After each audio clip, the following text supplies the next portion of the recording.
Assalamualaikum warahmatullahi wabarakatuh. Kami dari kelompok 10 yang beranggotakan 1. Anissa Nurmardi Astuti dengan NIM 213141075. 2. Tama Mulya Buwono dengan NIM 213141089. 3. Nusalwara Jasa dengan NIM 213141105. Di sini kami akan menjelaskan tentang penulisan kutipan. Pengertian kutipan. Kutipan adalah proses mengambil perkataan atau kalimat yang bersumber dari buku maupun karya ilmiah lain. Penulis yang melakukan pengutipan disebut pengutip, dan secara umum dilakukan oleh semua penulis. Menurut Kamus Besar Bahasa Indonesia, kutipan adalah pengambil alihan satu kalimat atau lebih dari karya tulis lain yang bertujuan untuk ilustrasi atau argumen memperkokoh dalam tulisan sendiri. Menurut Keraf, kutipan merupakan pendapat atau pernyataan dari seseorang yang didokumentasikan oleh orang lain.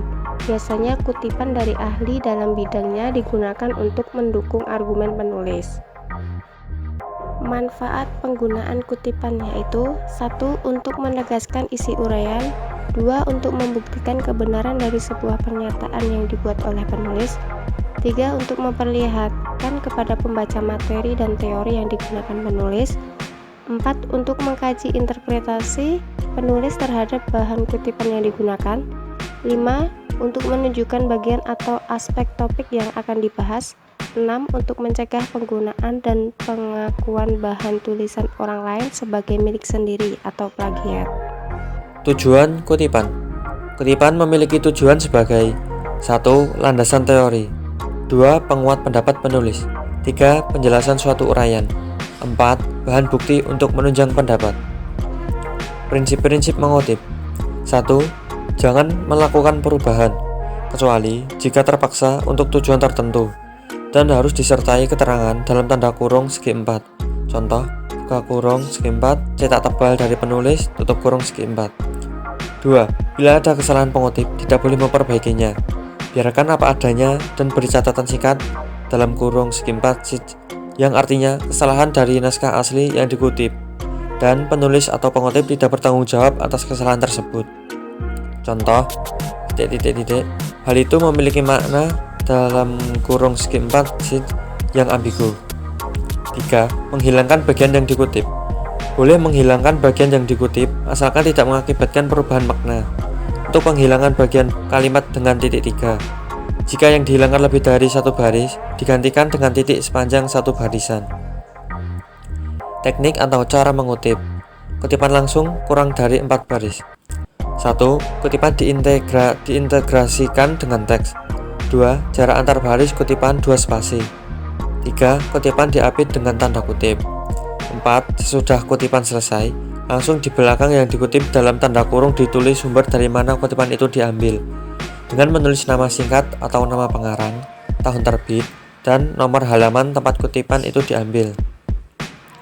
Kutipan langsung yang terdiri lebih dari 4 baris. 1. Kutipan dipisahkan dari teks secara 3 spasi. 2. Jarak antar kutipan 1 spasi. 3. Kutipan dimasukkan 5-7 ketukan, sesuai dengan alinea teks pengarang atau pengutip. Bila kutipan dimulai dengan alinea baru, maka baris pertama kutipan dimasukkan lagi 5-7 ketukan. 4. Kutipan diapit oleh tanda kutip. 5. Di belakang kutipan diberi sumber kutipan. Kutipan tidak langsung. 1. Kutipan diintegrasikan dengan teks. 2. Jarak antar baris kutipan spasi rangkap. 3. Kutipan tidak diapit tanda kutip. 4. Sesudah selesai diberi sumber kutipan. Jenis-jenis kutipan. Jenis-jenis kutipan ada 2, yaitu langsung, tak langsung. Langsung, kurang dari 4 baris, lebih dari 4 baris. Tak langsung, nama pengarang di depan, nama pengarang di belakang. Kutipan langsung kurang dari 4 baris, contoh, Agus mengatakan, perlu dikembangkan sikap apresiatif dan aspiratif terhadap pengetahuan-pengetahuan tandingan yang dimiliki dan dipegang teguh kaum miskin yang terlibat dalam akar penjarahan. Kutipan langsung lebih dari 4 baris, contoh, sebagaimana yang diungkapkan oleh Sudibyo berikut. Perlu dikembangkan sikap apresiatif dan aspiratif terhadap pengetahuan-pengetahuan tandingan yang dimiliki dan dipegang teguh kaum miskin yang terlibat dalam akar penjarahan. Pengetahuan yang tercermin dari kepolosan, kesahajaan, dan kenaifan petani miskin yang lebih menghargai jagung dan padi daripada kakao. Pengetahuan yang tersirat dari kekerasan hati petani bahwa secara historis mereka berhak atas lahan yang saat ini menjadi perkebunan di sekitar tempat tinggalnya. Kutipan tak langsung, nama pengarang di depan. Contohnya, Agus Sudibyo 2021.2-184 menyatakan bahwa sikap apresiatif dan aspiratif terhadap pengetahuan-pengetahuan tandingan yang dimiliki dan dipegang teguh kaum miskin yang terlibat dalam akar penjarahan perlu dikembangkan agar lebih terbuka pada perkembangan yang ada di sekitarnya. Hal itu penting agar mereka tidak terpaku pada padi dan jagung, tetapi juga pada komoditi yang lain.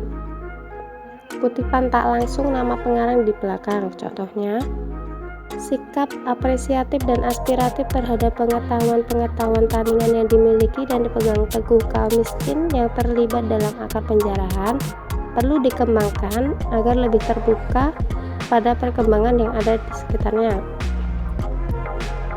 Hal itu penting agar mereka tidak terpaku pada padi dan jagung, tetapi juga komoditi yang lain.